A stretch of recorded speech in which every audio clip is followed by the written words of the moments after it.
Was there time ever that you felt like you were performing off stage as much as you were on stage? I love acting. I really do. And I knew that I wanted to be an actor when I was in the second grade. In the fifth grade, I signed up for a school talent show. Tina, was there anybody to support you during that time? Well, it's a really odd thing about how we have been taught about ourselves up until now, because I didn't know to ask for support. First, even though, clearly there was a level of trauma or, just really unresolved overwhelm that went with that experience. You have been acting in the role of different people. How did that impact relationship with yourself? No, acting for me wound up giving me a really deep compassion and understanding of the human condition. How we start the healing process? All healing starts with a desire. So we have to want to be beyond where we have been. When did you said like, okay, I want to write a book so that I can help and move on certain amount of people? In my early 20s, I was like at a party or something, and a psychic was there, and I had never had a psychic reading. And what I remember about that event is that this man told me that I was going to write a book. Tina, thank you so much for coming here. My first question to you is, who were you before the world told you whom you are today? Because today, when I Googled Tina Lifford, I stay shocked. So many things. Amazing career. But who were you before that? Yeah. Nick, it's so nice to be here. So thank you for inviting me. And I love your question. I came here a curious kid, and I was amazed by everything. My mom tells me that she literally would forget that I was born, because she would put me on the porch. This is back when, community really was community, and you could put your child in the buggy on the porch and not, have any fears. And she says that I so did not require much from her, that she would put me out there, and then she'd go off and, do chores or whatever, and all of a sudden go, oh my God, my child, right? And she'd come back to the buggy, and I would be there just fascinated, looking all around, cooing, completely and utterly content within myself. And I must say that, I do feel like I am an old soul. And if that's true, then it makes sense that I was able to hold on to that curiosity and being amazed by life. But stepping into this thing called life, I stepped into fears and uncertainties, and I learned early that I would have to figure out how to fight those things, how to manage and navigate those things so that I could hang on to the parts of myself that felt so rewarding and natural. Interesting. I can relate to that because I was quite similar kid listening to my mom's stories. Yay. Tina, what was the moment in your life that most deeply shaped who you are today? This is a crazy story. So I came from a family that's very close, or I come from a family that's very close, and I was probably about 6 years old, and my mom and dad, we were at the dinner table, and we're going around the table. I have two siblings and two sisters and one brother. And my mom is asking all of us what we want to be when we grow up. What do you Mhm. want to be when you grow up? And I'm a talkative kid, but I'm not saying anything. And she gets to, the last child and comes back to me and says, Tina, you know, do you know what you want to be when you grow up? And I say, I don't know what I want to be, but I know what I don't want to be. Mm. And she says, what's that? And I said, married. Wow. And she, exactly, exactly. Okay. And this is 6 years old. And my mom and dad look at one another with like shock, almost like deers in headlights. And my mother says, but honey, every little girl wants to get married and have children. And I said, I don't. And she said, why? And I said, because you never know what you're going to get until it's too late. Mm. And that was at 6 years old. And the reason that story comes to mind is it's not so much what I said as I realized that I could choose. Mhm. And that's a powerful realization at such a young age. Now, I don't know to what degree I was fully cognizant of, what I was doing in the moment. But my life has gone on to be a life about choosing consciously and understanding our power to choose as human beings and making choices as consciously as I can. That's very powerful. You understood the will of choice, and this probably encouraged you down through life to choose different path for yourself. Was there time ever that you felt like you were performing off stage as much as you were on stage? Because for the people who still don't know, uh, you are an actress, and how this felt for you. Yeah, yeah. I love acting. I really do. And I knew that I wanted to be an actor when I was in the second grade. Mhm. And in the fifth grade, I signed up for a school talent show. And during that talent show, or the morning of that talent show, I was in gym class and we got the roster that told us what the performance order would be for the talent show. And when I saw that my name was first on the list, I went, oh, and that gulp of fear I could feel it in my chest. And I just started thinking about all kinds of things that could go wrong because I wasn't prepared to be first you know?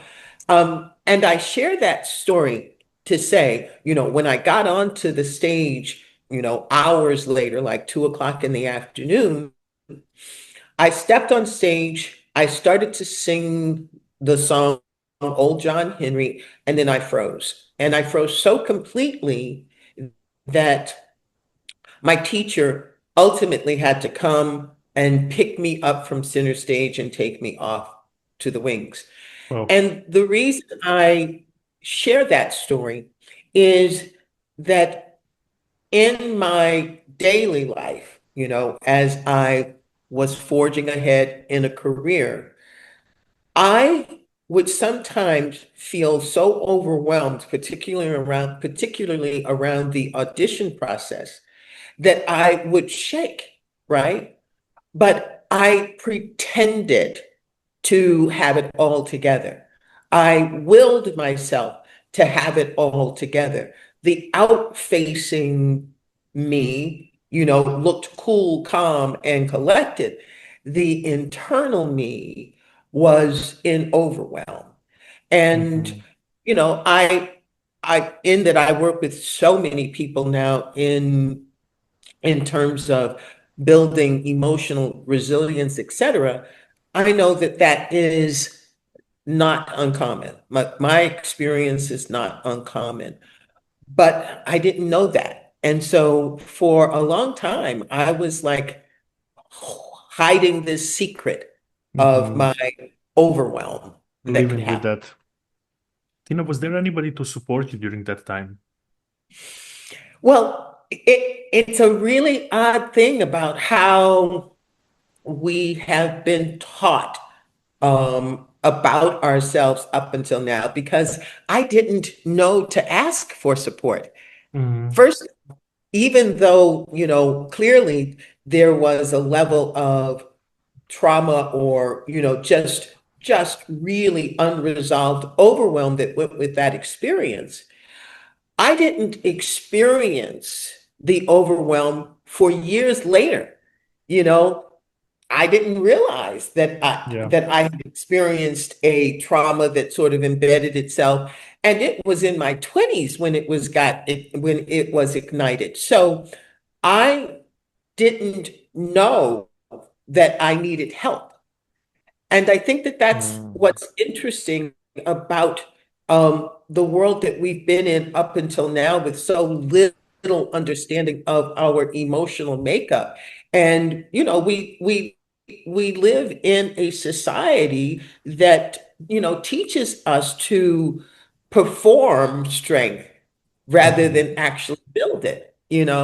Our society has a way of, you know, overlooking our well-being in the name of achieving and progressing and winning, so we're not taught the emotional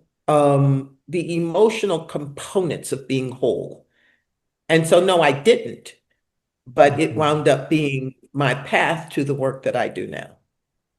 Yeah, because you're an author as well, and you wrote many books. One of them, it's behind you. We can see it, Inner Fitness, and Both of them are behind me. The yellow one yeah. is Oh the yeah, I little see book now. size, and the green and blue one is the newest book, The Inner Fitness Revolution.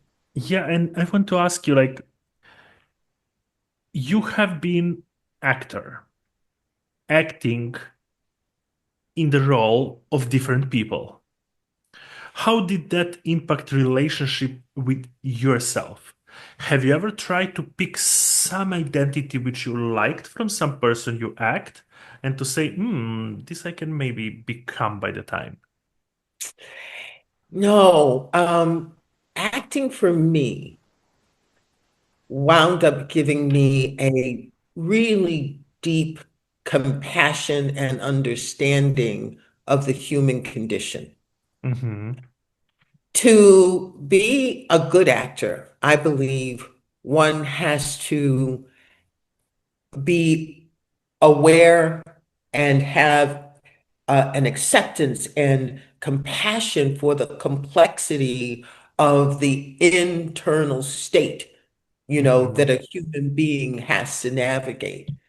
And when you can have compassion for the parts of self that don't align with your idea of yourself, when you can have compassion for the parts of you that you don't have control over, or you feel like you don't have control over, understanding all of that allows me as an actor to bring more depth and resonance to the character because we're all carrying that stuff. We Hmm. all Yeah. have, yeah, we all have internal, unresolved internal moments that are a part of, what we say and how we react. And to know that as an actor helps me to bring a greater truth to each character. Interesting. Because we just spoke a while ago about your book, Inner Fitness. Let's start from there. What inner fitness means to you today, and why Yeah, it's more urgent today than ever before? yeah. So you know how physical fitness strengthens the body, Yeah. right? Well, inner fitness strengthens our internal self. It helps Mhm. us build emotional resilience, self-trust, and awareness so that we can thrive. Life brings us a lot of challenges, a lot of difficulties. There's a lot of stuff to navigate. And our emotional resilience is critical. Our self-trust and awareness allows us to navigate our challenges consciously. It helps us to regulate ourselves when we know ourselves to be dysregulated or out of our right minds, which is just what happens when we move into a trauma state. It's so easy for us to go unconscious and have less control over our thinking because our survival self kicks in. And so inner fitness helps us to be in healthy relationship with ourselves so that we can work with ourselves and work through the challenges that confront us, um, and have the ability Mm. to thrive, meaning to make self-empowering choices no matter what you're going through. And, today is full of all kinds of challenges and emotionalism Absolutely. that requires us to have a healthier relationship with ourselves so that we can meet these uncommon moments more consciously.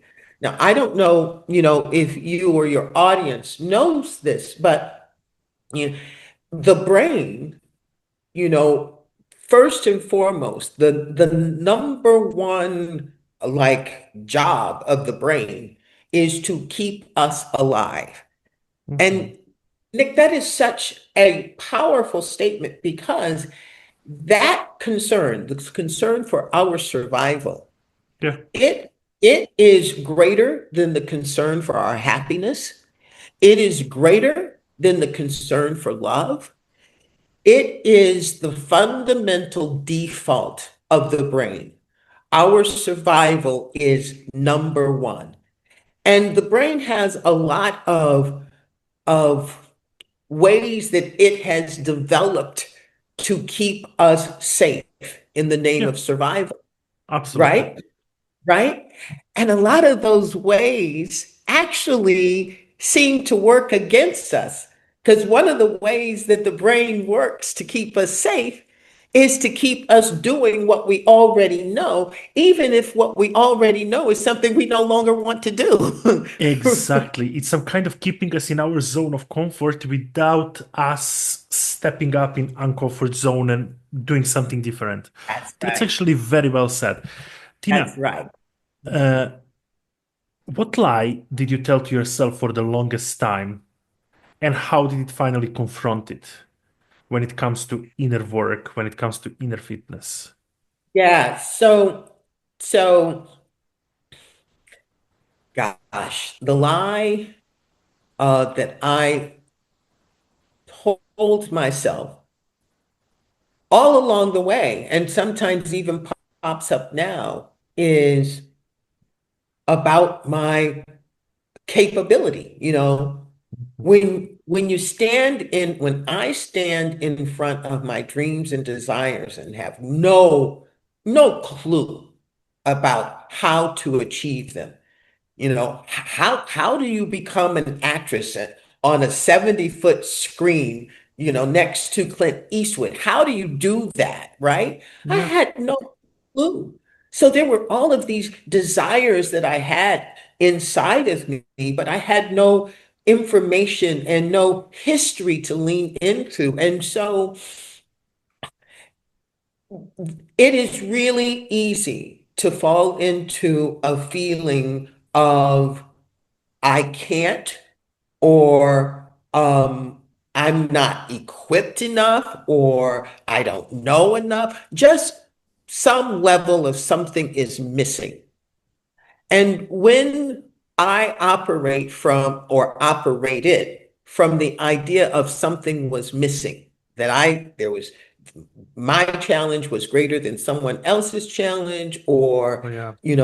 there was something wrong with me, that I didn't know this information already, or I didn't know how to do this already. All of that is really, I now know, born out of ignorance about Hmm. the self, ignorance about the brain and how the brain works. Um, Having not been taught the importance of self-compassion and curiosity and asking questions. All of those are powerful skills that when we begin to implement them in our lives consciously, we discover that there's nothing wrong with us, right? Mm. Nothing that Absolutely. information and practicing ways of being with ourselves in a healthy, loving, and compassionate way solves. And so, you know, today, particularly with my expanded um, spiritual and philosophical self, I realize that if we come here from whatever perfect source there is that created this world with the kind of ability to create and meet needs. I mean, there's a bug and an insect that is purposeful. Every single bug and insect is purposeful. So Absolutely. if a bug and insect is purposeful, then I have to accept that I'm purposeful as well. And Absolutely. the more, right? And so the more I experience myself from a more expanded perspective, the more I see that, the lies that I told myself, the lies that, I was told by society that say for some reason I wasn't good enough, or that I couldn't do, or there wasn't, room for me. I heal those lies by understanding that A, they are lies, and B, that we are actually, each and every one of us, the answer to every problem that we face. If you Mm. think Love about it. that, yeah, Yeah. right? There's not a problem that you have experienced that you didn't wind up being the answer for, even if it meant that you had to go outside of yourself to find that answer. It's you driving your intention, you driving the management or the navigation of the moment, you asking the questions, you praying, you doing whatever it is that you did or do to get to the other side. So we are not here to be fixed. We are here to discover the amount of innate wisdom and power that lives within us, and Hmm. then use it to navigate our lives more consciously and deliberately. Very powerful. You said one sentence that triggered me because you said that for you, certain problems were bigger. You was thinking they're the biggest, that nobody else have the same ones. And when we say to ourselves that our problems are the biggest, that we are in the worst position, that we, yes, I understand you, but my problem is like, wow, how do we become to, how we start the healing process? Yeah, I think that all healing starts with a desire. Hmm. So we have to want to be beyond where we have been. Because if we want to be beyond where we have been, that want, that desire actually impacts how we see. And Yeah, we that's for begin, sure.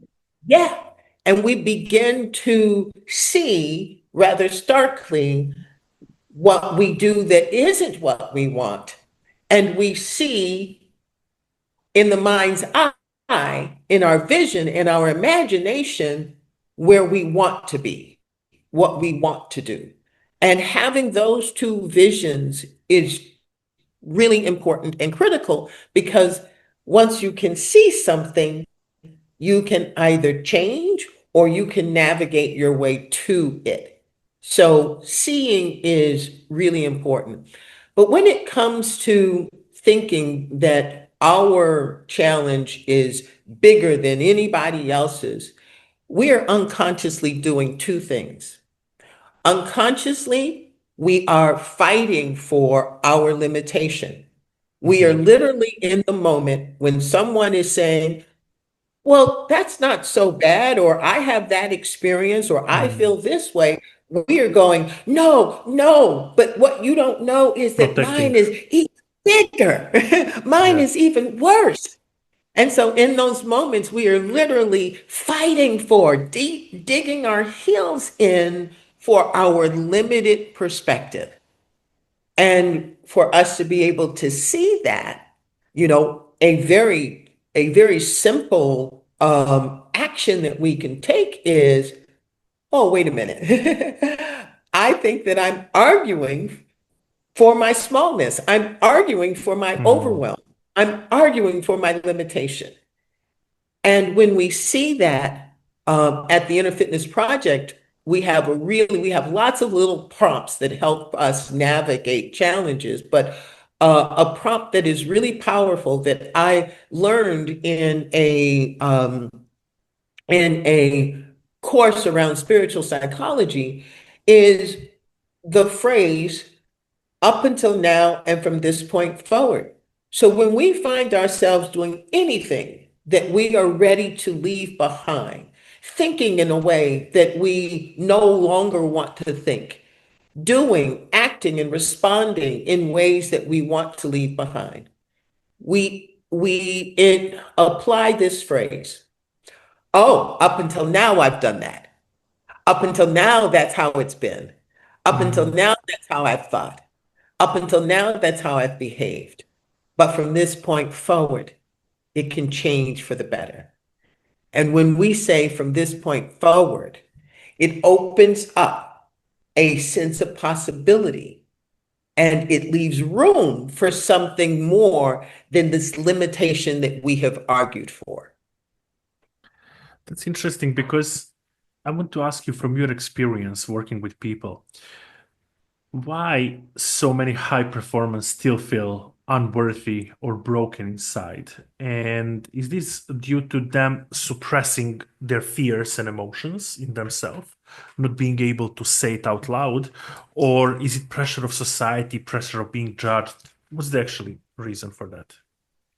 I actually think that before all of that, we go back to the brain. We go back to that survival state that we all default to.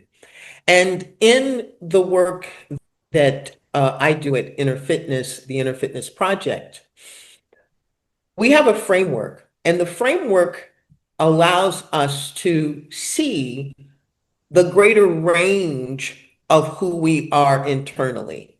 Hmm. And so just imagine that inside of you, there are there's this range, and on the lower range we'll say is the surviving self, and the surviving self automatically defaults to worry, doubt, and fear, looking for what's wrong, focused on and working out of that negative bias, Hmm. right? That's what the surviving self does. And the thriving self is the part of us that actually it moves with energies like free will and abstract thinking and hope and a sense of possibility and the ability to vision and change and actually see things that don't exist and imagine them as possible. That's what the thriving self does.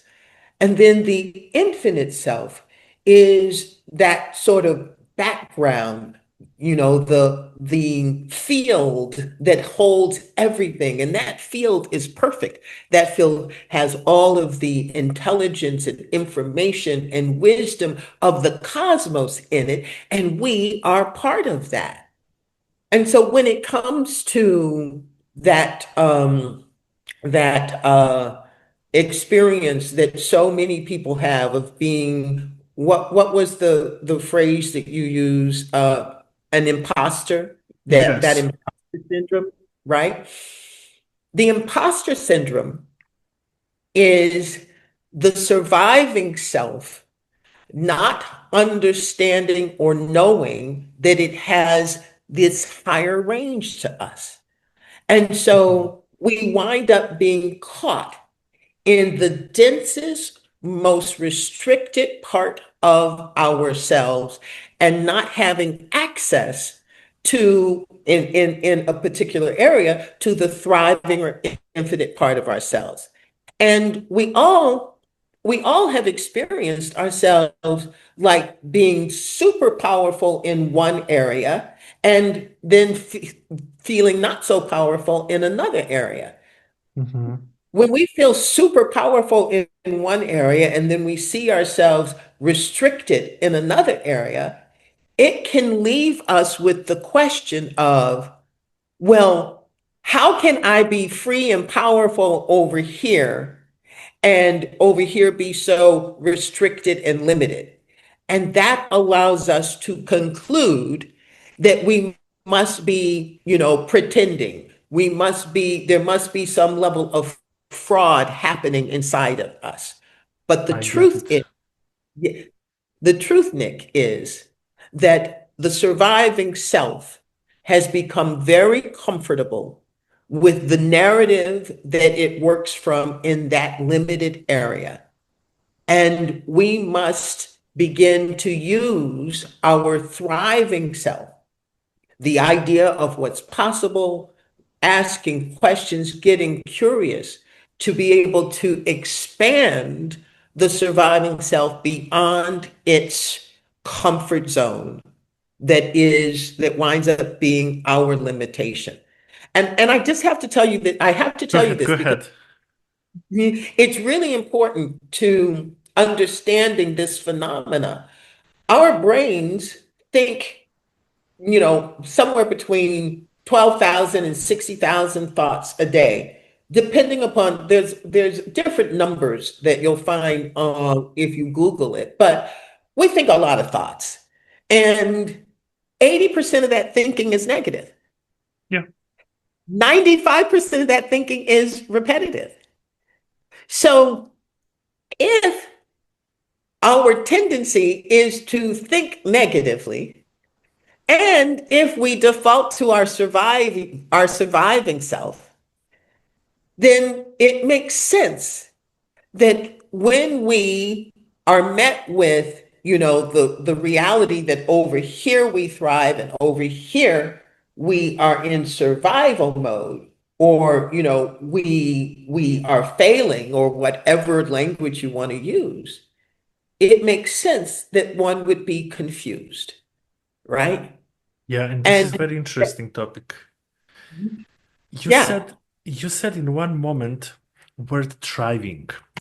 And I want to ask you, is there a moment when you realized for yourself that self-work wasn't just healing, it was actually thriving? yeah. So that's such a good question. It's such a good question because I actually have taught myself um, through study, and Mhm. other teachers, I've taught myself to pay more attention to thriving than to healing. because so often healing is associated with being broken, with Yeah, being, picking yeah, up with, identity of something what's not positive, right? yeah, and just seeing yourself as broken. How we see ourselves creates the way that we move through life. I am fond of saying that um, our pain, any pain that we experience, is actually comes from the premise that we lead with. So if we lead with the premise that we are broken, then we are going to find ways to confirm that premise throughout our lives. Mhm. And so we must reframe the premise.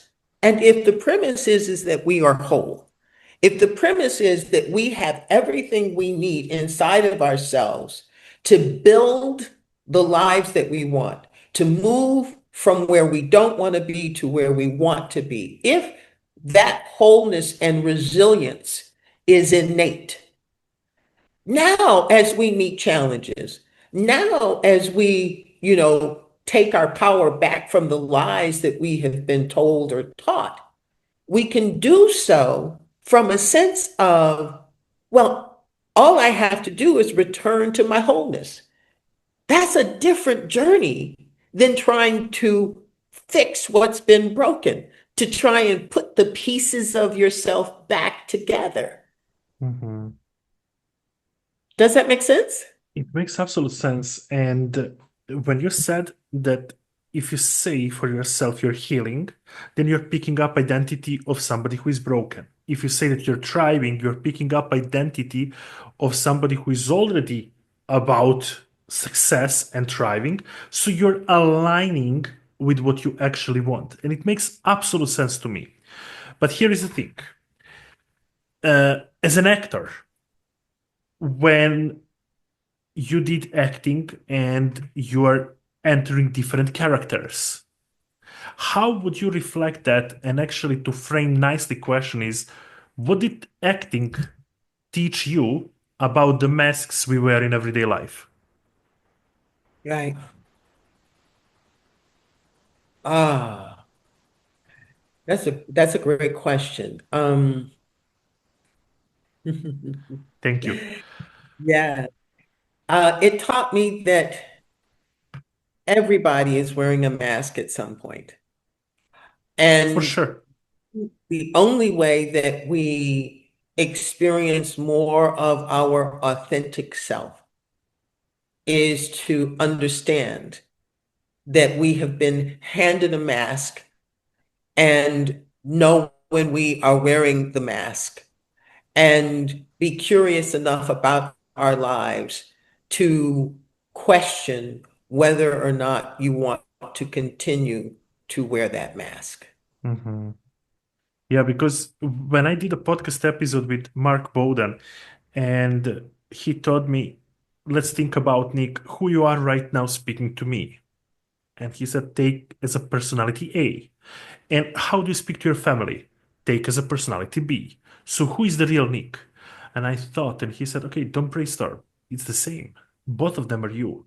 So it's absolutely the same what you're saying here that all of us have some certain mask in certain moment of situation of the life, but it's all about how we go through life with that and how do we express outwardly.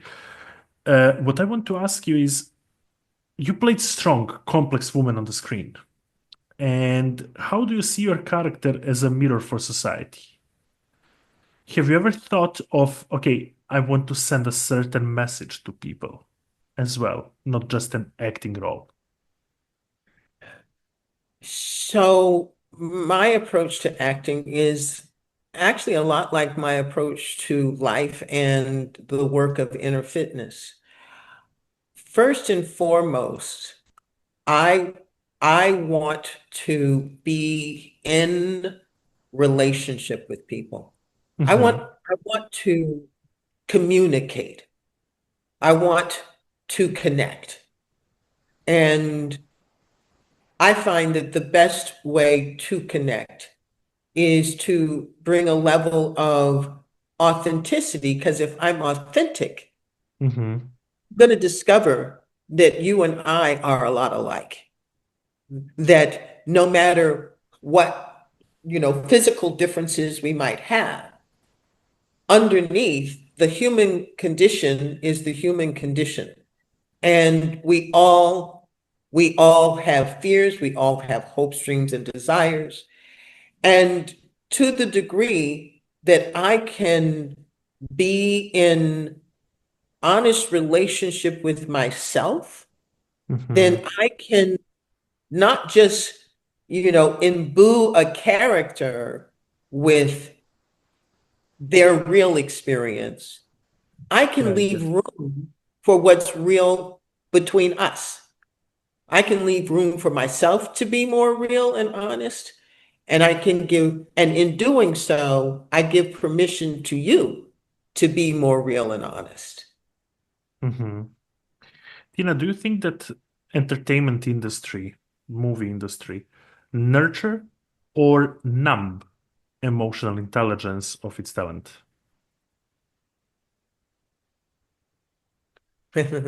I think that how we engage, how each person engages with their external environment dictates what that environment does or how that environment impacts them.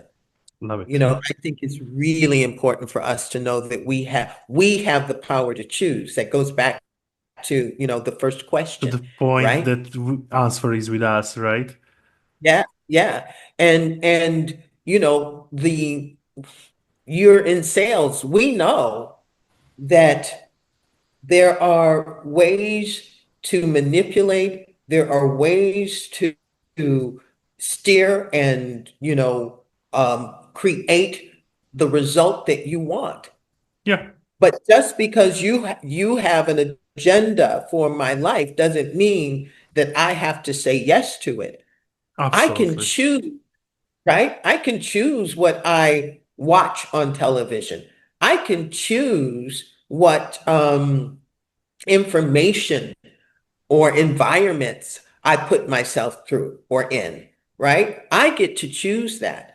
And so if the entertainment industry, I think, the entertainment industry is what it is, and we can choose the channel that we turn on, and we Yeah. can choose the information that we feed our brains and hearts. And that work is us. That's our responsibility. Yeah, let's go a little bit on writing. And this inspires me a lot to ask a couple of questions because uh, you decided to your voice be heard also not through characters but through your own word.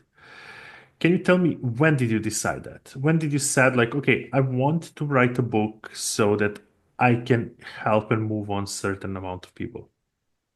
Yeah. So in my early 20s, I was like at a party or something, and a psychic was there, and I had never had a psychic reading.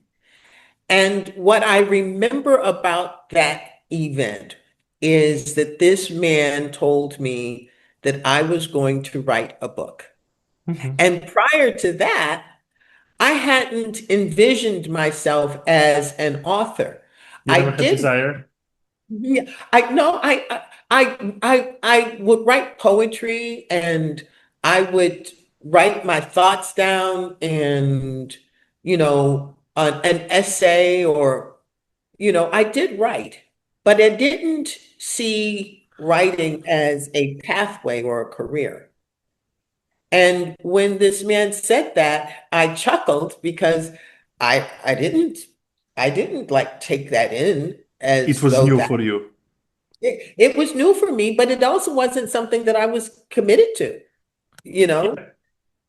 But what happened is that in my journey, um, I really wanted to figure out answers to life. that saying. It's not actually Socrates saying, but we attribute it to Socrates a lot. Know thyself. I really wanted to know myself, Nick. And there were so many people that I encountered whose lives were in a difficult state because they didn't know themselves. Mhm. That became a burning desire of mine.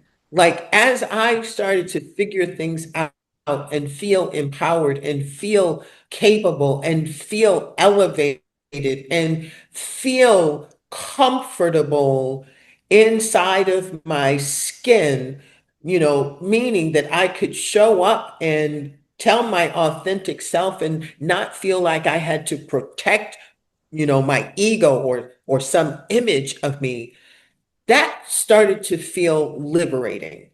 And Mhm. the more I experienced it, because I was that other girl, Yeah. I was the girl who wanted to say the right thing. I was the girl who wanted to, appear to have it all together. I wanted that image of success that is sold to us, Mhm. that you can just get it done and power through and all of that. I was that girl, but there was something missing. Mhm. And as I got really curious about what was missing, I found myself stepping more and more into myself. Yeah. And that became exhilarating. And then that became inner fitness.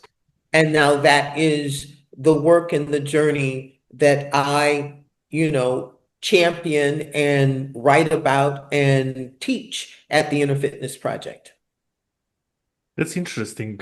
Your another book is called The Little Book of Big Lies, and it's a little bit controversial name for me. I was also trying to figure out, oh my God, what is it about? I want to ask you, what chapter was the hardest for you to write and why? So the last chapter in the book, and this is a great question following your last question, because the last chapter in the Little Book of Big Lies is um it's titled, the book is written in questions. And so the question for that chapter is, do your circumstances boss you around? Mhm. And that chapter it was difficult to write, but it was also exhilarating because in that chapter, I actually share a story about being arrested and held in jail overnight. Now, to know me is to know that that idea is so counter to who I am, the idea of being arrested, right? And, um, you know, the story has to do with a relationship and uh, a relationship coming to the end of this relationship that I was in, and how in one evening, as things unraveled, I saw this person that I had been with for a few years. I just saw him become this thing right before my eyes. And he literally created a circumstance, as a situation that he called the police on me. The police wound up, a day later, understanding that this had nothing to do with me and that this was this man's gaslighting and so on and so forth. But to share that I found myself in that situation was one thing, right? But I actually wound up not having any shame around it. It wound up being one of the best experiences in my life because it broke through all of my ideas of how people might think of me or whatever. It just totally cracked it totally open. And in that experience, I experienced so much personal power. I Hmm. was in what should have been the worst night of my life. And instead of it being the worst night of my life, I saw power and personal capability and magic and compassion and grace. It just swirled all around me. And at the end of that experience, I knew that we all are connected to something greater because something greater held me very high through what could have been a very difficult situation. Yeah, and that's very powerful. You see, interesting. You speak about emotional safety, but in the different way than so many people. So my question to you is, why do you think people sabotage their own healing when they get close to it? Because the surviving self likes what it knows and Mm. is threatened by our growth. By The stepping sur- out of comfort zone, not knowing what's yes, going to happen, yeah? yes, yes. And when our hearts are captured and we are about to step into our greater future, the surviving self knows that. Hmm. And it locks down and it becomes even more resistant. Hmm.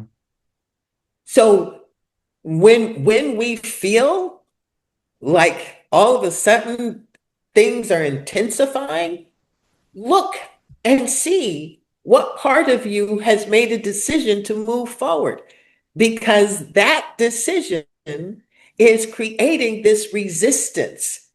And to know that is to be able to look at the surviving self. And as you learn to work with yourself more consciously, you'll be able to help the surviving self relax and widen its comfort zone. This place that you are going, this stepping outside of what's comfortable for that old surviving self, is just widening your resilience. It's widening your capabilities. It's widening your sense of yourself and what's possible. Hmm. And then, the surviving self will get comfortable in that wider space because now it knows it. It knows it's not going to drown or be killed. Yeah. But the next time you try to step out of that, it's going to resist and lock down because, again, you're stepping into the unknown. Ina, what message or story do you feel most called to share right now in this phase of your life? That each and every one of us is so much more than we give ourselves credit for. We Oh, are I love it. so much more capable. We have so much more internal strength and resilience. Our ability to think about our future and what we want is a superpower, but we don't know that. They say that the brain, there's no place in the brain where they can locate thoughts like hope and a sense of possibility. That's abstract thinking. Mm. That means that we are more than the old thoughts that we have thought that have limited our idea of ourselves. We are more than just our brains. We have the ability to experience ourselves in in ways that are beyond what we know, beyond Mhm. just the functioning of the brain. We should get curious about that. We should be interested in that. It's very interesting because I want to ask you, what do you think? you were on the earth to do beyond the titles and achievements? I believe that each and every one of us is here to grow and expand. Mhm, Because if if consciousness, if the intelligence that has created this field that we live in is infinite in nature, then that means that there's an infinite number of possibilities and choices and experiences that we all can, you know, move towards. And the mhm, only way we get to experience more of ourselves is by being interested in growing, being interested in expanding into more of who we are or discovering more of who we are. And I think that discovery reveals powers and capabilities that we did not know we have. And so at the Inner Fitness Project, one of the prompts, mhm, that we use, I have created an acronym out of the word effort, because effort for so many people is it's a turnoff. It's a stopping point. mhm. It just takes too much effort to change. It Yeah, takes too much too much effort to energy. do this or to do that, right? But the acronym that I have made for effort is this: extracting freedom from our restricted thinking. Mm, that's interesting. Extracting freedom from our restricted thinking. Mhm, And to the degree that we can begin to live our lives curious, wanting to go, how do I extract freedom mhm. from my restricted way of seeing this? How can I see this in a way that widens my aperture? Yeah, How can I move forward in a way that is liberating and exciting and shows me more of my capability and lets me know that there's more inside of me than I know? powerful. That's how I want to live life. Very powerful. Now, are you religious? Am I religious? No. Yes. No, Okay. I am not religious. I am absolutely spiritual. I know, I feel that there is a higher intelligence. I believe and trust that it responds to us and our thinking. Um, the in the book, The Inner Fitness Revolution, um, I break that book down into four sections. And the Mhm, first section is the importance of honoring self. And in that section, there are 7 laws for self, and it speaks to our innate purposefulness and our connection to something greater. And perfect. so I believe that we are connected to something greater. That's perfect because now I know how to frame my next question. And this is, Okay. how has your spiritual journey influenced your creative and healing work? It's everything. My spiritual It's journey, embodied. my spiritual journey keeps calling me forward. Mm, It says, you don't get to let the surviving self dictate your experience. So the past cannot dictate your future. It is my responsibility in my response to my spiritual nature, my oneness with something that is greater. I mhm. believe that I am being used by something greater. I believe that each one of us is meant to be a pathway through which the invisible can be visible, through which intelligence can actually have form in life. And so we each have a very important role in the unfolding of life.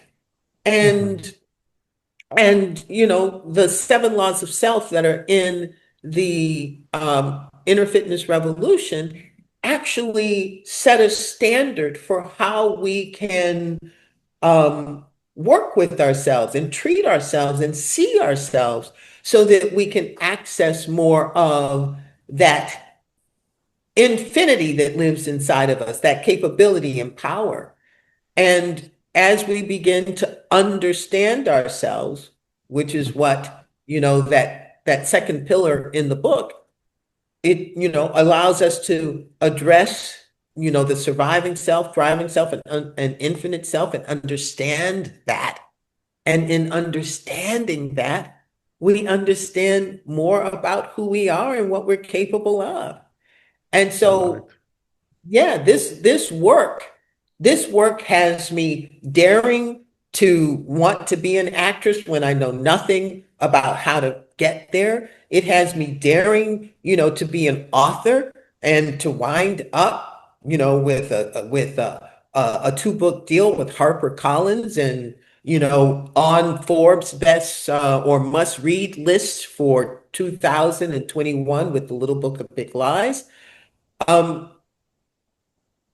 my spiritual journey makes me more capable and more Mhm. daring in life. You see, you're such a big leader, and I can feel that. And I can feel that you're a mover. You're definitely there to inspire people, move them forward, and to heal them.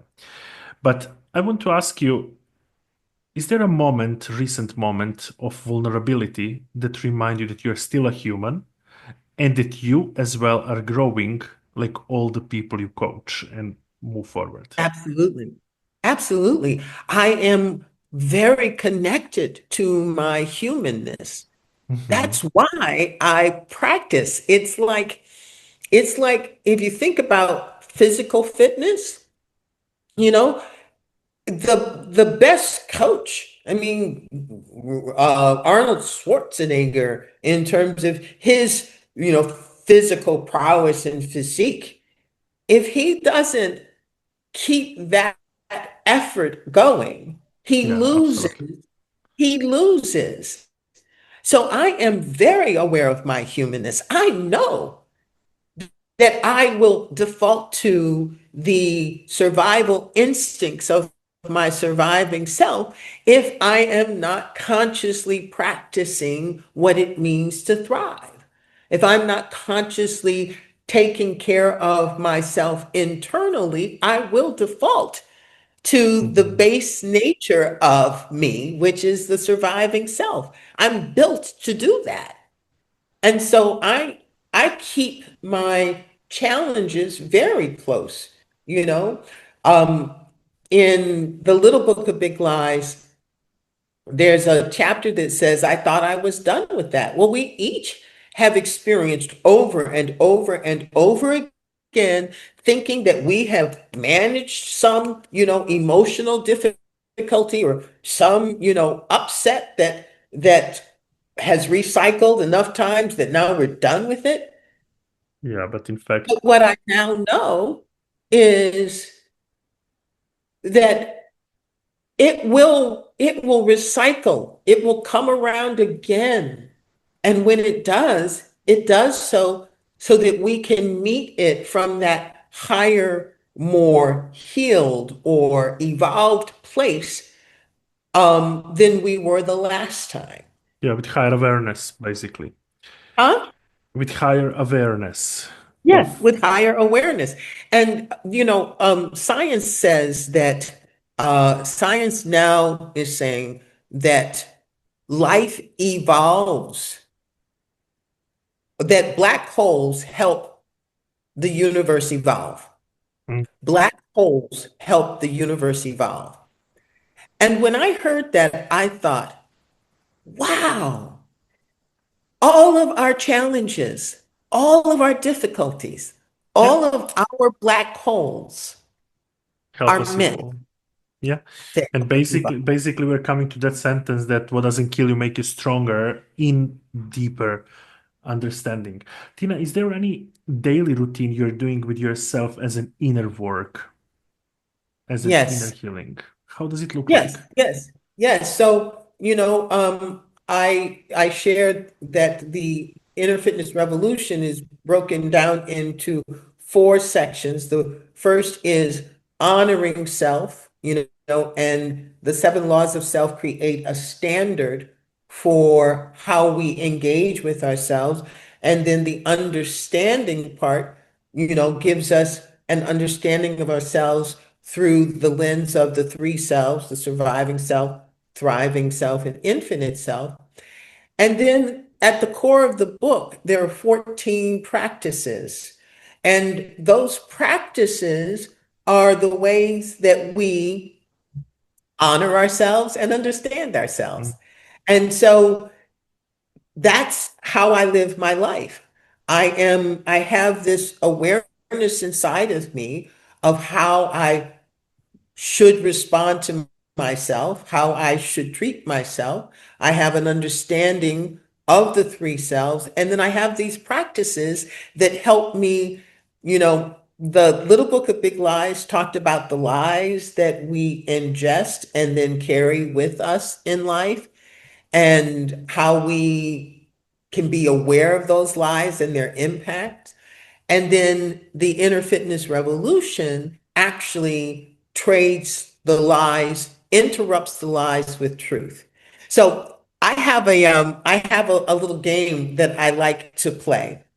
Go ahead. Um, with the 14 practices, think about just where you are in your life. So you don't have to think about something in particular, but you can. And then pick a number between 1 and 14, Okay. just in your mind, and then tell me what that number is. 12.